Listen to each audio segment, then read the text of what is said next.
4 రోజులు నిలబడ్డారు. 2000 రూపాయల కొరకు 2000 నోట్లు ఇస్తే మార్చుకోలేక ఇబ్బంది పడ్డారు. కానీ క్రమశిక్షణతో ఉన్నారు. మన దేశ ప్రజలను ఈ నేపథ్యంలో ఎంత అభినందించినా కూడా తక్కువ.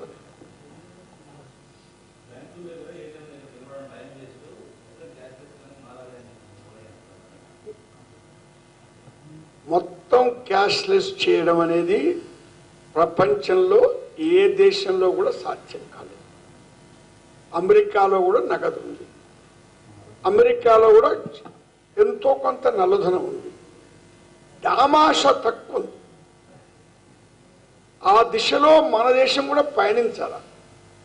వర్ధమాన దేశాలలో ఇంతవరకు ఏ దేశం కూడా నగదు లేకుండా ఇంకా రాలేదు. ఆ దశకు ఆ దిశలో పయనించి ఆ దశకు చేరితే నేను స్వాగతిస్తాను. కానీ మొదలు ఆ అడుగు లేకుండా ఇంత పెద్ద అడుగేసి కోతులు పడ్డది కదా. Two long a jump as a result of which you have fallen into the ditch.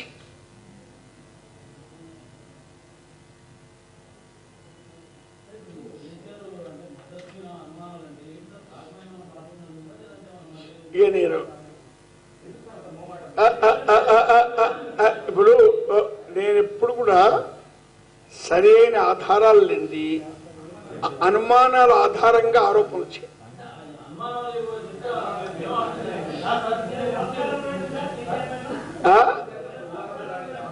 Soft corner పట్ల కాదు, నా పట్ల నాకుండే విశ్వసనీయతను కాపాడుకోవాలనే జాగ్రత్త తప్ప మరొకటి కాదు.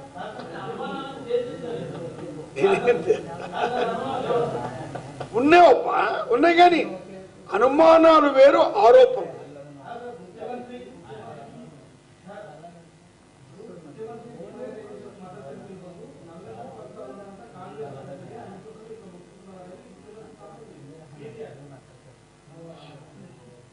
చూడు, ఇప్పుడు కేసీఆర్ స్థాయికి దిగజారాలంటే మాలాంటి వాళ్ళకి కష్టమవుతుంది. నేను చెప్పడం ఏమిటంటే, కేసీఆర్ గారు ఎందుకు బీజేపీతో కలుస్తాడో, ఎప్పుడు బీజేపీతో కలుస్తాడో మనం చెప్పలేము. నేను మొదలు చెప్తున్నా, ఆయన తుదకు కలిసేది బీజేపీతోనని.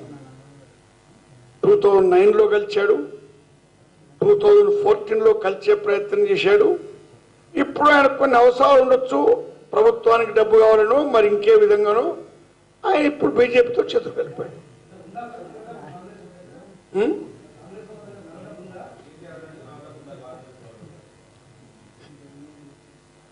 ఏ కాంగ్రెస్ వాళ్ళ దగ్గర ఉందో నర డబ్బు ఆ కేసీఆర్ గారు తన స్నేహితుడైన నరేంద్ర మోడీ గారు తెలిపి వాళ్ళ పైన రేట్లు వేయించమనండి, నష్టం ఏంటి?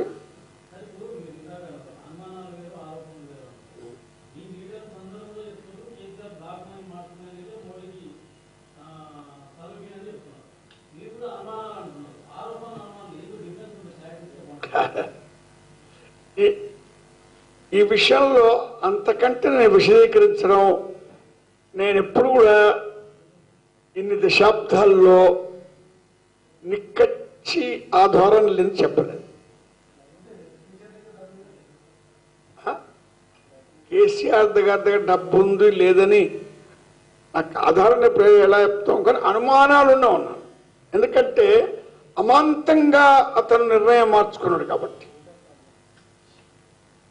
మొదలు ఖిన్నుడై ఉండి ఢిల్లీకి వెళ్ళి ప్రసన్నుడైనందుకు అనుమానం ఏర్పడ్డాయి.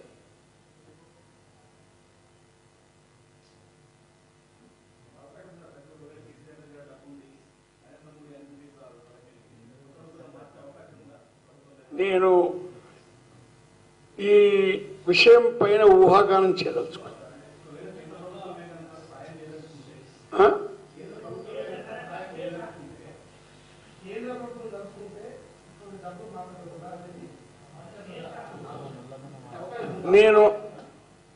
కేంద్ర ప్రభుత్వంలో ఏం పొరపాట్లయితుందో తేల్చేందుకు కొంత టైం పడుతుంది. కానీ ఇన్ని వేల కోట్ల రూపాయల నోట్లు, కొత్త నోట్లు కనబడుతుంటే ఏమంటావు? పాత నోట్లు కనబడితే మనకు ఆశ్చర్యం లేదు, నల్లధనం వచ్చు. మరొక విషయం, ఆఖరి విషయం ఏంటంటే ఈ దేశంలో నల్లధనము ఈ చర్యతో తగ్గించబడదు. ఒక సంవత్సరంలో కొత్త నోట్ల రూపంలో ఇంకింత ఎక్కువ నల్లధనం మనకు చూస్తాం.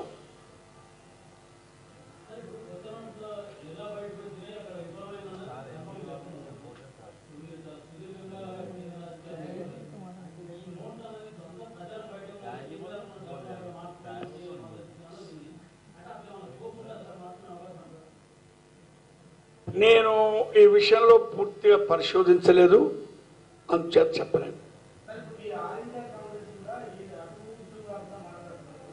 అంటే చూడండి, రెండు మాటలు ఇక్కడ.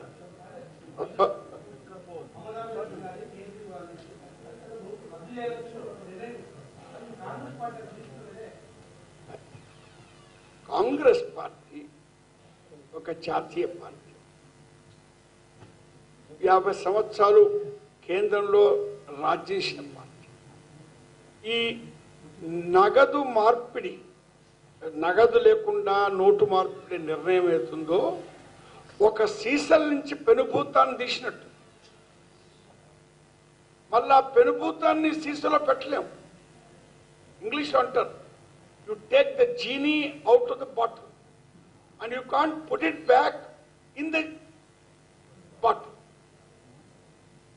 కాబట్టి మేము అందుచేత దీన్ని మొత్తం రద్దు చేయండి మీ నిర్ణయాన్ని మేము అడగలేదు. మీరు ఈ నిర్ణయం తీసుకున్నప్పుడు మీ తయారీ ఏమిటి? ఈ పొరపాట్లు లేకుండా ఆపేందుకు మీరు ఎలాంటి చర్యలు తీసుకున్నారు? ఎందుకు ముందు జాగ్రత్త చర్యలు తీసుకోలేదు?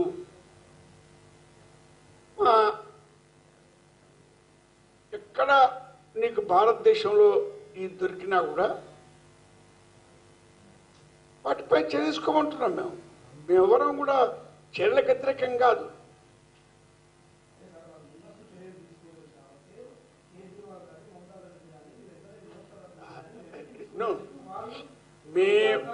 మా కాంగ్రెస్ పార్టీ మమతా బెనర్జీ కేజ్రీవాల్తో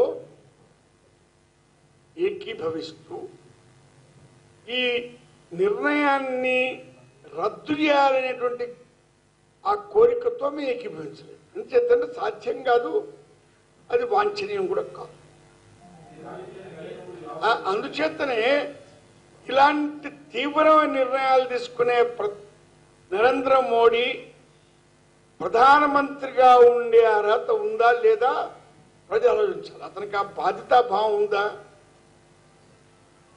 అతనికి ఆ పరిణతి ఉందా? ఆ పరిపక్వత ఉందా? ఆ సమతుల్యత ఉందా?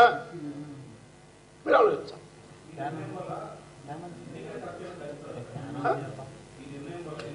ఈ నిర్ణయం వల్ల ఎన్నికల ఖర్చు తగ్గదు, పెరగదు. నల్లధనం యొక్క పాత్ర కూడా తగ్గదు.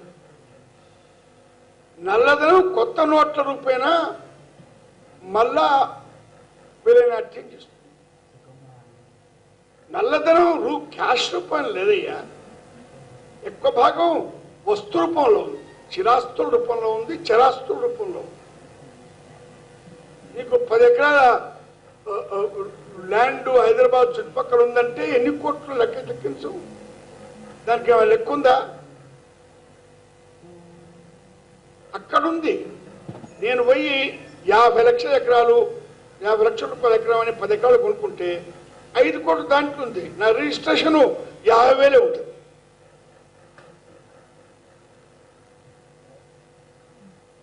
మన హైదరాబాద్ చుట్టూ ఎంత భూమి చెప్పండి? అందరికి ఉండొచ్చు, నేను కాదంటలేను. నేను చెప్పడం ఏంటంటే వ్యాపారం చేసే వాళ్ళకు పార్టీలు ఉండవయ్యా. అన్ని పార్టీలు ఉంటారు, నేను పార్టీల విషయం కాదు చెప్తాను. ఇంత సంక్లిష్టమైనటువంటి విషయాన్ని ఆయన సులువుగా నోటి మార్పిడితోని పరిష్కారం చేస్తానుకుంటే అతని కంటే తొందరపడి నిర్ణయాలు తీసుకునే మనిషి ఇంకో లేనాడు. ఇంగ్లీష్లో అంటాం, is living in a fool's paradise, మూర్ఖుల స్వర్గంలో ఉన్నాడని. ఇలాంటి నిర్ణయం మొరార్జీ దేశాయ్ గారు చేశారు 1978లో. ఎందుకు పొరపాటు జరగలేదు? ఎప్పుడు 1,50,000 కోట్లు మాత్రమే అప్పుడున్నాయి. దాంట్లో సగం డబ్బు ప్రభుత్వం దగ్గరనే ఉన్నది, మిగతా డబ్బు వచ్చి తెచ్చుకోమని చెప్పారు. మరొకటి ఏం చెప్తున్నారు, ఇప్పుడు మొత్తం డబ్బు వస్తే ఏమిటి, వీళ్ళ పైన మేము ఎంక్వైరీ పెట్టబోతున్నాం, దర్యాప్తులు పెట్టబోతున్నాం అన్నాడా? ఇది సాధ్యమా? ఇన్ని లక్షల మంది మీద దర్యాప్తు పెట్టేటువంటి యంత్రాంగం మనకుందా? నిన్న ఒక ఆర్థిక శాస్త్రవేత్త చెప్పాడు, వీళ్ళందరి లెక్కలు చూడాలంటే ఇన్కమ్ ట్యాక్స్ డిపార్ట్మెంట్ లో 1,30,000 మంది కొత్త ఆఫీసర్లు కావాలి. 1,30,000 మంది ఇన్కమ్ ట్యాక్స్ ఆఫీసర్లు కావాలి. మనకు ఆ యంత్రాంగం లేదు. మీ బ్యాంకులో నుంచి ఇప్పుడు డబ్బు నగదు వస్తుంది, కొత్త నగదు వస్తుంది కదయ్యా. ఇప్పుడు 70 కోట్లు శేఖర్ దగ్గర వెళ్ళినామంటే బ్యాంకు నుంచి వెళ్ళకుంటే 100 దగ్గర వెళ్తాయి. నీ జాతీయ బ్యాంకులను అదుపులో పెట్టలేను. ఇన్ని లక్షల మంది నల్లదాన్ని అదుపులో పెట్టగలవా? కాబట్టి ఏ నిర్ణయాలైనా కూడా ఆచరణ సాధ్యంగా ఉండాలి. నువ్వు నైతిక ఉద్దేశం నాది మంచిది కాబట్టి ఫలితాలు ఏమైనా ఒప్పుకోవాలంటే ఒప్పుకోరు. ఏ నిర్ణయం కూడా ఫలితాలను బట్టే మంచి చెడు తప్ప నీ ఉద్దేశం బట్టి ఉండదు.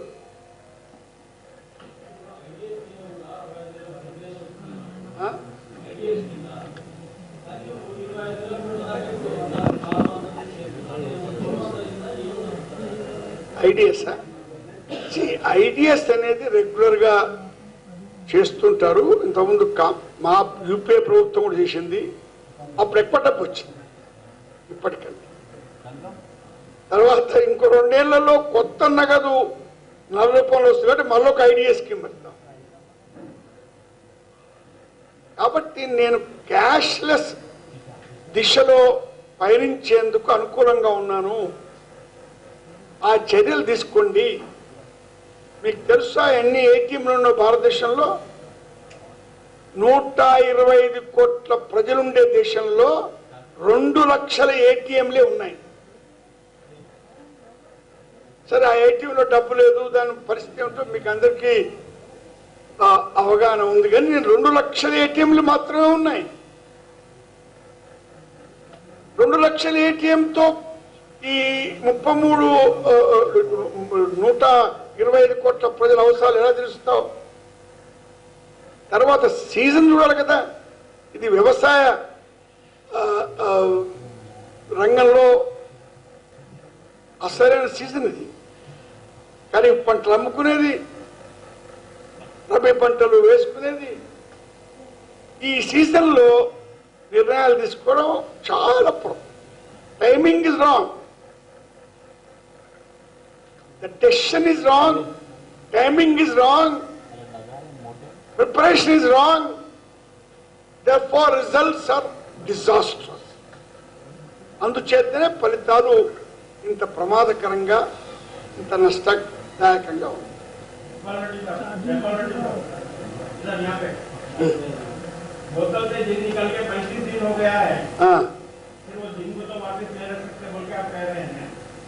ये दिन को काबू में लाने के लिए ना तो अपोजिशन सही रोल अदा कर रहा, ना तो हुकूमत सही रोल, दोनों सियासी एलिगेशन लगाने में मसरूफ है।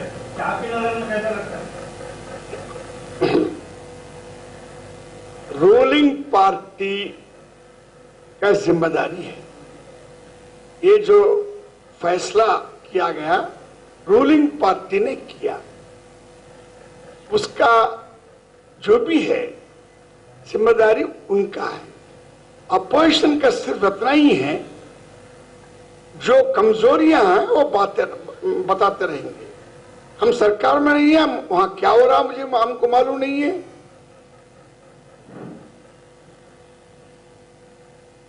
खत्म करना चाहिए, ये तो बता सकती है। अपोजिशन जमात होने के नाते आप पॉलिटिकल एलिगेशन लगाते हुए 25 दिन गुजर गए, वो घूम रहा है, ना तो पॉलिटिकल लीडर के ऊपर कुछ हो रहा, ना तो कुछ हो रहा। इसलिए क्या बना, आप एक सियासी वो पुराने ठीक है, एक बार एक डिसीजन लेने के बाद सिचुएशन अपना काबू में नहीं रहता, इसलिए हम कोई सुझाव दे नहीं सकते। ना कोई सुझाव नहीं दे सकने से ही केजरीवाल जी और ममता जी बोले कि पूरा रद्द करो, वो भी मुमकिन नहीं है, इसलिए हम नहीं किए। एकदम अचानक रवैया तब्दील के पीछे क्या आपको क्या लगता था? क्या उनकी दोस्ती करना मुश्किल है या फिर कोई और वजह? आप बोले मैं पहले से ये बात बोलते आया हूं, वो कभी भी बीजेपी का दोस्त बन सकता है, और केसीआर किसका दोस्त कब बनता वो भी नहीं जानते हैं, ना भगवान जानते हैं। Thank you. Anything else?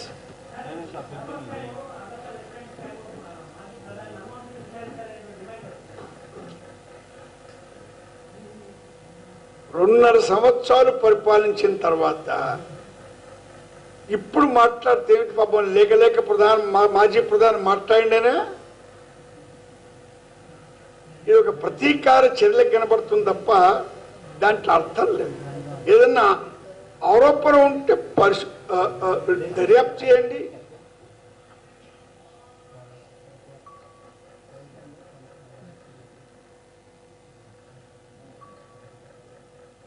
Okay, thank you.